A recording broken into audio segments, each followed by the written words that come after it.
किस देवता की कितनी परिक्रमा करें, क्यों करते हैं हम परिक्रमा। हिंदू धर्म में देवी देवताओं की पूजा अर्चना के साथ साथ उनकी परिक्रमा का भी बहुत महत्व बताया गया है। अपने दक्षिण भाग की ओर से चलना, गति करना परिक्रमा कहलाता है। परिक्रमा में व्यक्ति का दाहिना अंग देवता की ओर होता है।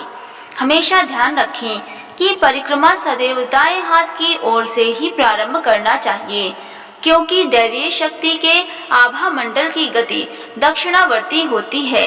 बाएं हाथ की ओर से परिक्रमा करने पर दैवीय शक्ति के आभा मंडल की गति और हमारे अंदर विद्यमान परमाणुओं में टकराव पैदा होता है, जिससे हमारा तेज नष्ट होता है। जबकि दाएं हाथ की ओर से परिक्रमा करने पर उस देवी देवता की कृपा आसानी से प्राप्त होती है। हिंदू धर्म में देवी देवताओं की परिक्रमा के नियम: अपने दक्षिण भाग की ओर से गति करना प्रदक्षिणा कहलाता है। प्रदक्षिणा में व्यक्ति का दाहिना अंग देवता की ओर होता है। इसे परिक्रमा के नाम से प्रायः जाना जाता है। पूजा अर्चना आदि के बाद भगवान की मूर्ति के आसपास सकारात्मक ऊर्जा एकत्रित हो जाती है। इस ऊर्जा को ग्रहण करने के लिए परिक्रमा की जाती है। शास्त्रों में लिखा है, जिस स्थान पर मूर्ति की प्राण प्रतिष्ठा हुई हो, उसके मध्य बिंदु से लेकर कुछ दूरी तक दिव्य प्रभा अथवा प्रभाव रहता है।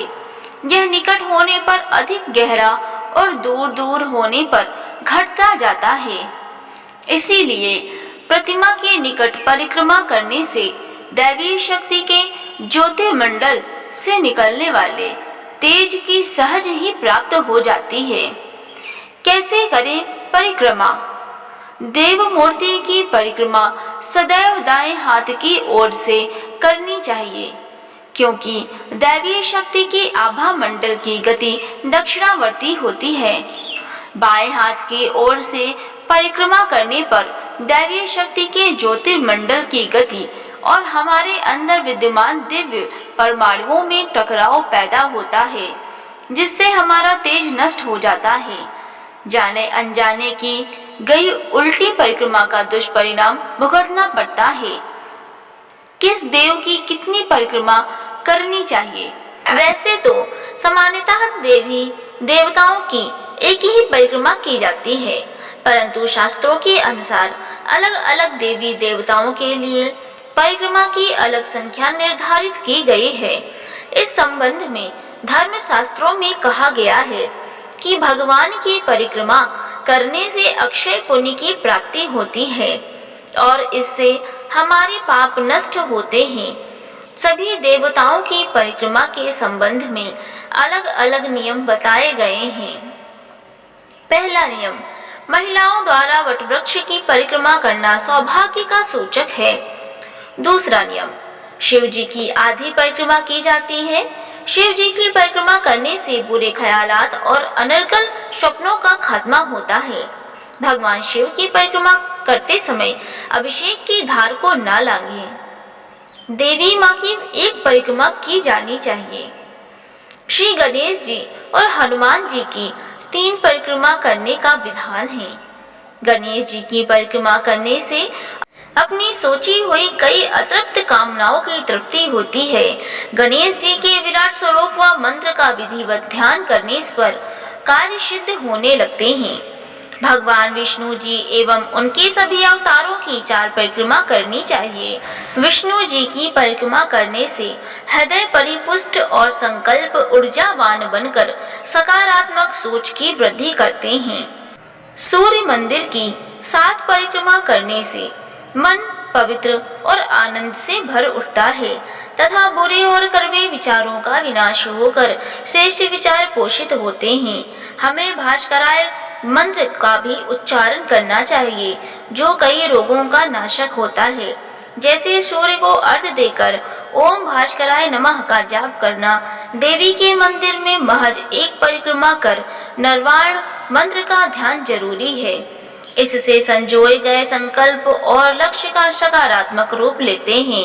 परिक्रमा के संबंध में नियम: परिक्रमा शुरू करने के पश्चात बीच में रुकना नहीं चाहिए। साथ परिक्रमा वहीं खत्म करें जहां से शुरू की गई थी। ध्यान रखें कि परिक्रमा बीच में रुकने से वे पूर्ण नहीं मानी जाती है। परिक्रमा के दौरान किसी से बातचीत कतई न करें। जिस देवता की परिक्रमा कर रहे हैं उनका ही ध्यान करें। उल्टी अर्थात बाएं हाथ की तरफ से परिक्रमा नहीं करनी चाहिए। इस प्रकार देवी देवताओं की परिक्रमा विधिवत करने से जीवन में हो रही उथल पुथल व समस्याओं का समाधान सहज ही हो जाता है। इस प्रकार सही परिक्रमा करने से पूर्ण लाभ की प्राप्ति होती है। शनि देव की 7 परिक्रमा करने का विधान है। पीपल को बहुत ही पवित्र मानते हैं। इस पर 33 करोड़ देवी देवताओं का वास माना जाता है। पीपल की परिक्रमा से न केवल शनि दोष वरन सभी तरह के ग्रह जनित दोषों से छुटकारा मिलता है। पीपल की 7 परिक्रमा करनी चाहिए। जिन देवताओं की परिक्रमा की संख्या का विधान मालूम ना हो उनकी 3 परिक्रमा की जा सकती है।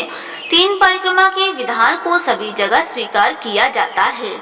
सोमवती अमावस्या के दिन मंदिरों में देवता की 108 परिक्रमा का विशेष फलदायी बताया गया है। जहाँ मंदिरों में परिक्रमा का मार्ग न हो वहाँ भगवान के सामने खड़े होकर अपने पांवों को इस प्रकार चलाना चाहिए जैसे कि हम चलकर परिक्रमा कर रहे हों। परिक्रमा हाथ जोड़कर उनकी किसी भी मंत्र का जाप करते हुए करनी चाहिए और परिक्रमा लगाते हुए देवता की पीठ की ओर पहुंचने पर रुककर देवता को नमस्कार करके ही परिक्रमा को पूरा करना चाहिए। जानकारी कैसी लगी हमें कमेंट में जरूर बताएं। वीडियो को लाइक करें, चैनल को सब्सक्राइब कर लें। धन्यवाद।